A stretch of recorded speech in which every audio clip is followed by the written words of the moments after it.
What's up guys, it's Tom here and welcome to the Arsenal-Liverpool post-match reaction video. And as you can see, I'm absolutely buzzing because Liverpool are now just 1 point behind Manchester City. How do you see the title race unfolding? And this is a massive result for Liverpool because this is our 9th Premier League win in a row and a huge pressure on Manchester City's shoulders. And on January the 15th, Manchester City had a 14-point gap on Liverpool. Yes, I think Liverpool had 2 games in hand, but still, that's a massive gap. And now we cut that down just 2 months later to 1 point, which is absolutely brilliant. And also, did you know that Jota has now scored as many goals at the Emirates Stadium as Gabriel Martinelli, the biggest talent of Arsenal? And Jota now has 5 away goals at the Emirates, the most of any Liverpool player, I think, joint top with another one. And the most important thing is that the title race is in Liverpool's hand. If Liverpool win at the Etihad and we win every single game apart from that, we can win the Premier League title. We will win the Premier League title if we do that. I don't think Liverpool will win every game between now and the end of the season. I don't think Man City will win every game between now and the end of the season. But we have seen that already happening when Man City won the title with 98 points and Liverpool finished on an incredible 97 points, which was the most points by any team who didn't win the title. Liverpool have won like 9 games in a row at the end of the season, and Man City have won 14 games in a row. And all the pundits said that this can't happen. Both teams will drop points sooner or later in the run-in, because it has literally never been done before that 2 teams going head-to-head for the title, neither of them dropped points and in the last like 1.5 months of the season. So there is precedent of that happening.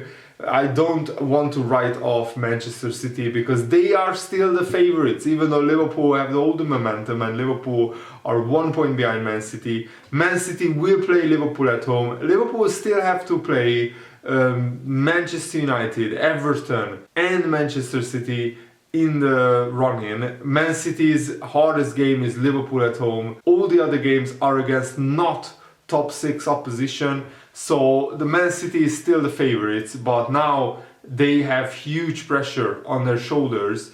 And I think the Burnley-Man City game is now absolutely massive. Liverpool actually didn't start the game very well. And I will be honest, in the first half, it felt like Arsenal were actually the better team. Even though Arsenal didn't really create any clear-cut chances, Arsenal didn't have a shot on target in the first half. In possession, they were very good. And also what Arsenal did is they let Alisson and Van Dijk and Matip have the ball. They didn't press the centre-backs. They just let them have the ball and they just held their shape very compact, and they started pressing from the halfway line and they started pressing our midfielders, our fullbacks and of course our strikers.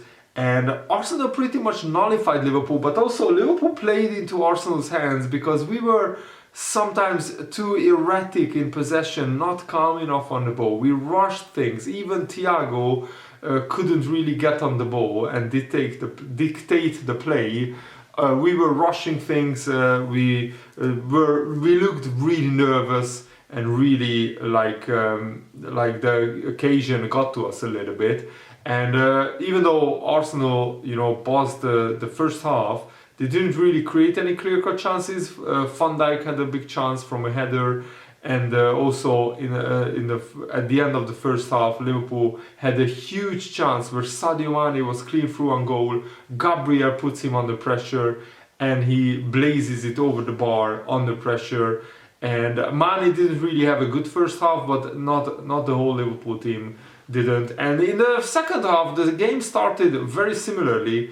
Arsenal were on the front foot, and Thiago, who normally is so reliable in possession, he's so good normally, he makes a catastrophic error which could have been fatal for Liverpool's title hopes because Thiago under pressure passes it back to Alisson, but Lacazette is in front of Alisson, so Thiago ends up passing it to Lacazette, but Alisson comes rushing out of his goal, putting Lacazette under pressure, who passes it back to Odegaard. And when Odegaard was one-on-one with Alisson, He shoots and Alisson makes a world-class save when Matip and Van Dijk were both on the line. But I think if Odegaard's shot is on target, I don't think Matip or Van Dijk is keeping it out, because it was going into the roof of the net with pace and power, so it was almost impossible to keep that out. And then literally from the next attack, Liverpool score. Thiago in midfield, he finds a pocket of space, something which is Thiago is world class at.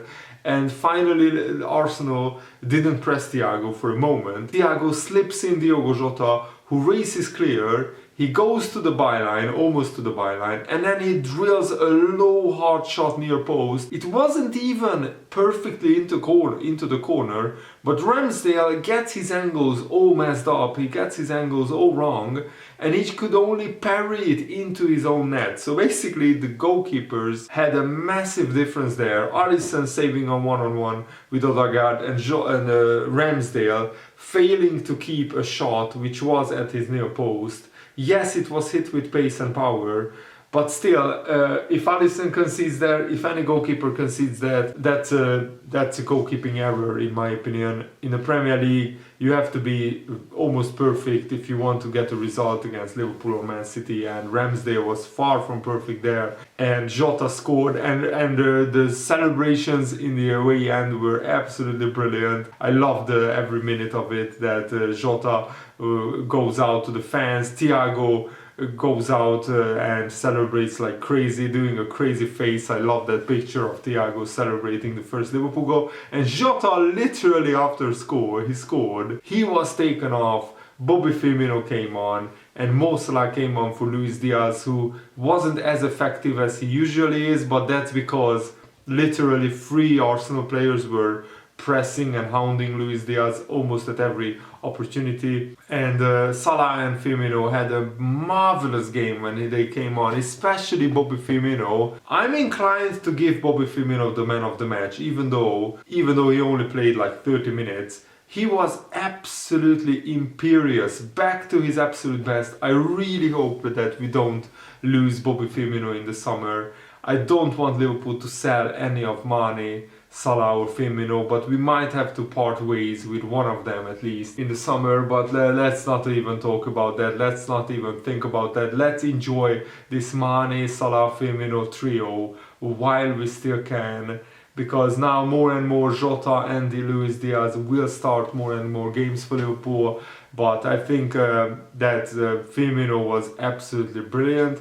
And also the second Liverpool goal is a thing of beauty, a thing of why Liverpool do this high pressing, counter pressing, gegenpress style of football. So Firmino goes to the byline, he cuts it back, Salah has a shot, it's blocked, and then the ball goes out to Robertson, who has a shot, he smashes it into Saka, and the ball is going out for a throw-in, but Saka races to the ball and he wants to clear it upfield just past the byline.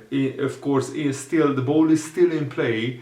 He smashes it into Robertson, who is sprinting there, trying to block the pass, and Liverpool get a lucky ricochet, a lucky bounce, because from Robertson's leg the ball bubbles on the wing, and Saka is out on the pitch, off the pitch, almost into the stands, and Robertson races clear on the wing after his high pressing got Liverpool the ball back, and he waits and waits and waits, and Bobby Firmino is pointing where he wants the ball, and he just gets a little bit ahead of, I think it was Ben White, brilliantly just caresses it, just flicks the ball towards the goal, past Ramsdale, who comes out, but this wasn't our Ramsdale's goal or fault, not like the first Liverpool goal. And Bobby Firmino was back to his best. He had so many brilliant touches, brilliant body feints, and he was full of confidence. I love this guy, and I love this Liverpool team. And this Liverpool team, honestly, if it wasn't for Man City, we could have won the Premier League title 3 times already. Let's make it 2 Premier League titles in 3 years. Let's hound out Manchester City and take that Premier League crown back and win number 20. and equal Manchester United's 20 league titles in English football. Come on Liverpool, let's do this. Man City must feel the heat, Man City must feel the pressure, so let's hope that many of the teams who play Manchester City really turn up, like Crystal Palace did, like Everton did, like Tottenham did against Man City, because Man City are now a lot more vulnerable than they were 1 or 2 months ago. And this Liverpool team at the moment is firing on all cylinders. We are full of confidence, and we were popping the ball around in the last 20 minutes quite brilliantly, and Arsenal just ran out of steam and they just capitulated in their own stadium. Once again Liverpool running out 2-0 winners, and I think we smashed Arsenal every single time that we played them. Absolutely brilliant. Yes, we had a 0-0 draw at Anfield in the League Cup semi-final first leg, but in the Premier League we beat them home and away. In the League Cup we beat them at the Emirates 2-0. That was the same scoreline. Jota scored 2 in that game as well. So come on Reds, absolutely brilliant game. Really hope you guys enjoyed my reaction. Thanks for watching, have a nice day, see you later, goodbye.